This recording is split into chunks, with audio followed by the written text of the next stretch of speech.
बड़ी दुखद खबर कश्मीर से आई है और एक बार फिर पाकिस्तान आतंकवादियों ने कश्मीर के अंदर नाम पूछ पूछ कर हिंदू टूरिस्टों की हत्या कर दी है।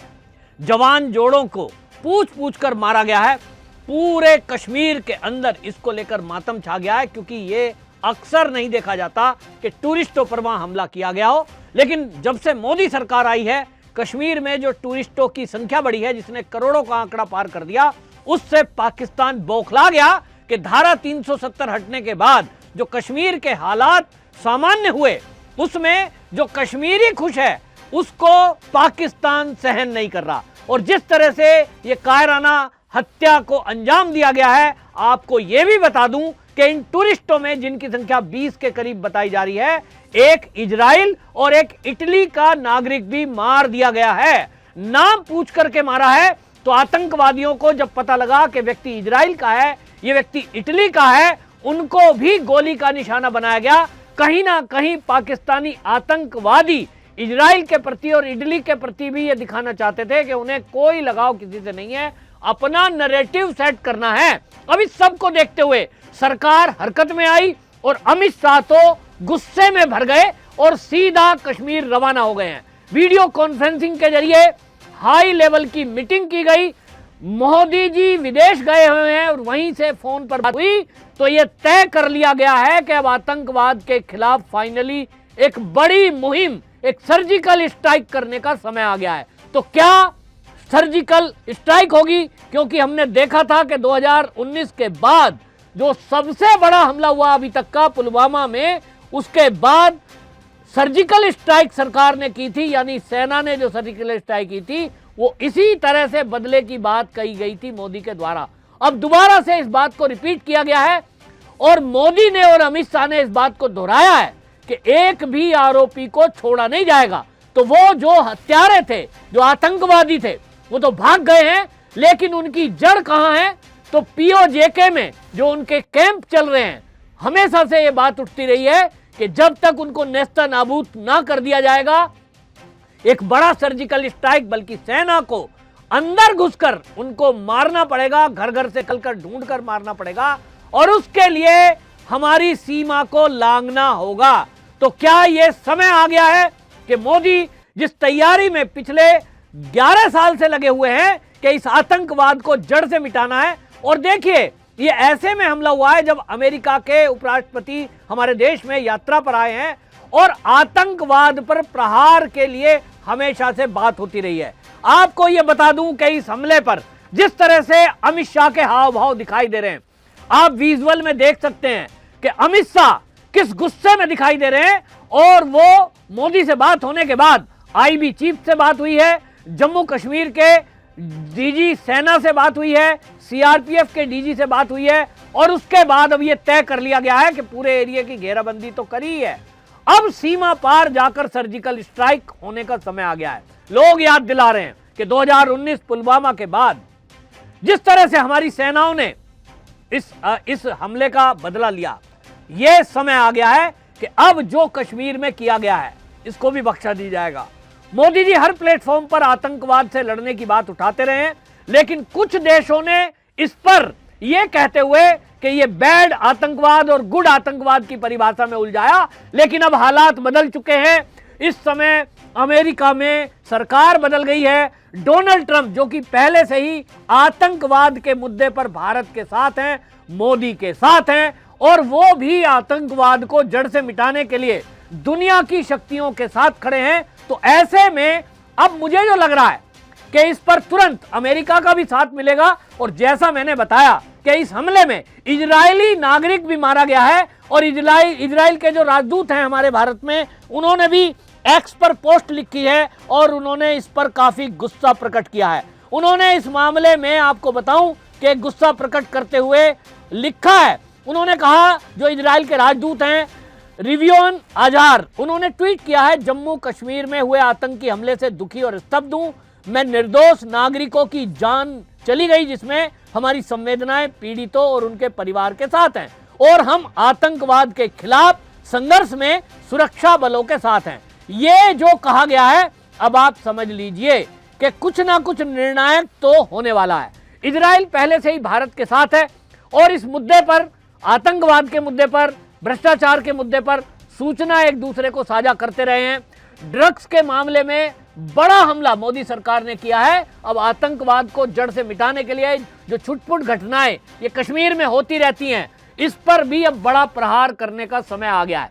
और इसीलिए मैं ये कह रहा हूं कि एक बार फिर 2019 का जिस तरह से बदला लिया गया था और ये तय किया गया था कि हमारे जितने सैनिक मारे हैं आतंकवादियों ने, उससे कई गुना हम बदले में मारेंगे।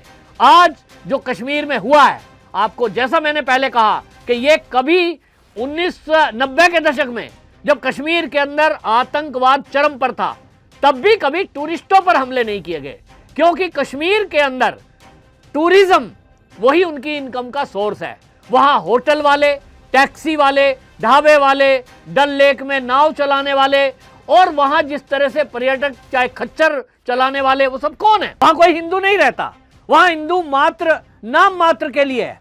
तो इसलिए सारी इनकम उनके पास जाती है। तो धर्म के नाम पर, जिहाद के नाम पर ये हत्याएं करने वाले इसलिए कभी भी टूरिज्म पर प्रहार नहीं करते थे, इसलिए टूरिस्टों को निशाना नहीं बनाते थे। लेकिन अब जो हुआ है, ये सीधे सीधे पीक सीजन इस समय चल रहा है।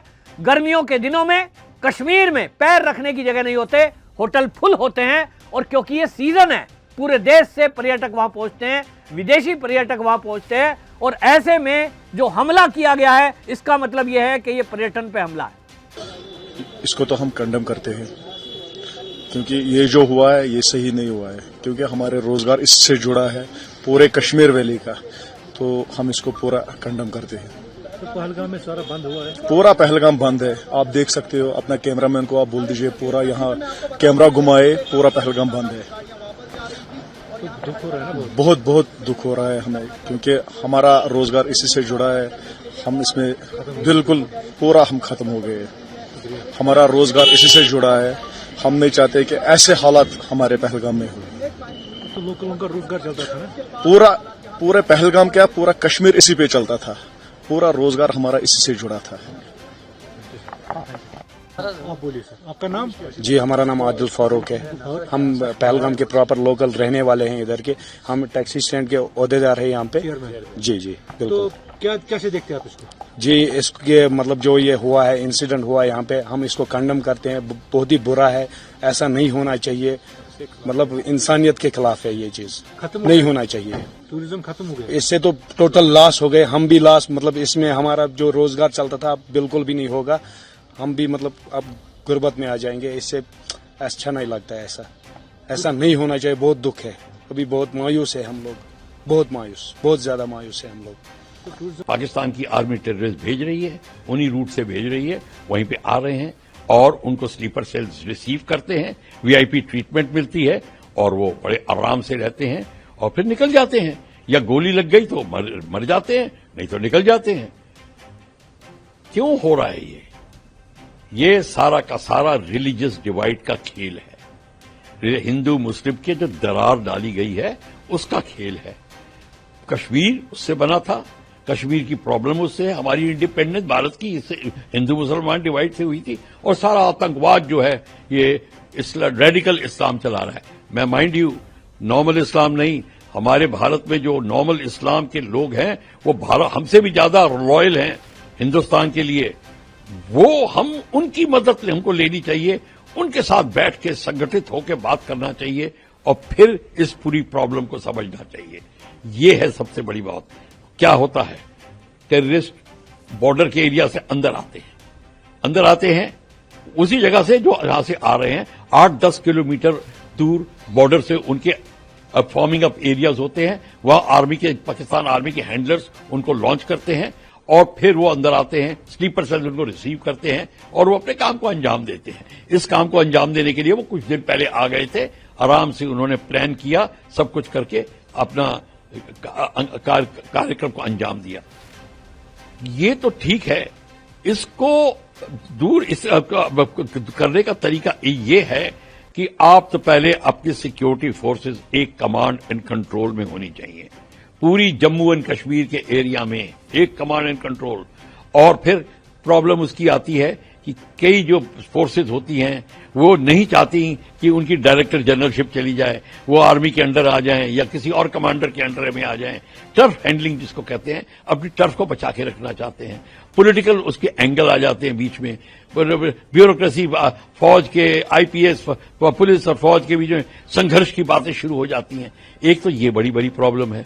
दूसरी फिर प्रॉब्लम आती है कि ये स्लीपर सेल्स इनको मदद कर रहे हैं, छुपा के रखते हैं गुफाओं में, तहखानों में, अपने घरों में बड़े आराम से एज अ फैमिली मेंबर रखते हैं। ये प्रॉब्लम है। जब तक आप इनको दूर नहीं करेंगे, इनको दूर करने के लिए आप संगठित होकर, एक तो आपका एक कमांड एंड कंट्रोल से पूरी सिक्योरिटी एजेंसीज आपके अंडर रिपोर्ट करेंगी, और आपको पता होना चाहिए टेररिस्ट कौन से घर में कहां छुपा है, लोकल थानेदार को पता होता है। अगर आप सोचते कि लोकल पुलिस को नहीं पता होता, भूल जाइए, लोकल पुलिस को पता होता है। नहीं तो थानेदार हिंदुस्तान, कश्मीर से लेकर कन्याकुमारी तक कोई ऐसा थाना नहीं है जहां पे थानेदार को ये खबर ना हो। थानेदार एक बहुत तगड़ी चीज होती है, उसको पता होता है, पर हम ये खबर निकलवाते नहीं है। वहां पे भी रिलीजियस डिवाइड की बात शुरू हो जाती है। तो जिस तरह का ये कायराना हमला हुआ है, अब निश्चित रूप से इस पर केंद्र सरकार एक्शन में है, सेना को अलर्ट कर दिया गया है, और अब निश्चित रूप से अमित शाह जब मौके पर पहुंचे हैं तो जरूर इस पर कोई बड़ा एक्शन होने वाला है। जनता यह कह रही है, अब सोशल मीडिया पर एक चर्चा चल रही है कि अमित शाह के हाव भाव देखने के बाद, मोदी का जिस तरह से इस पर ट्वीट आया है, और राष्ट्रपति द्रौपदी मुर्मू ने भी इस पर ट्वीट किया है, हाई लेवल की मीटिंग हो गई है, तो क्या एक बार फिर पाकिस्तान की धरती पर बड़ा सर्जिकल स्ट्राइक होने जा रहा है? देखते रहिए क्या होगा, लेकिन जो भी होगा निश्चित रूप से अब यह निर्णायक होगा, और मोदी सरकार निश्चित रूप से अब इस मामले को फाइनल करेगी, तो पीओजे के अब भारत का अभिन्न अंग होगा। ये जो मांग हमेशा से उठती आई है, निश्चित रूप से अब इस पर एक बड़ा कदम केंद्र सरकार उठाने जा रही है, जो मेरे सूत्रों के हवाले से मेरे पास खबर है। आपकी इस पर क्या राय है, कमेंट में जरूर लिखिए, वीडियो को शेयर करिए। वंदे मातरम।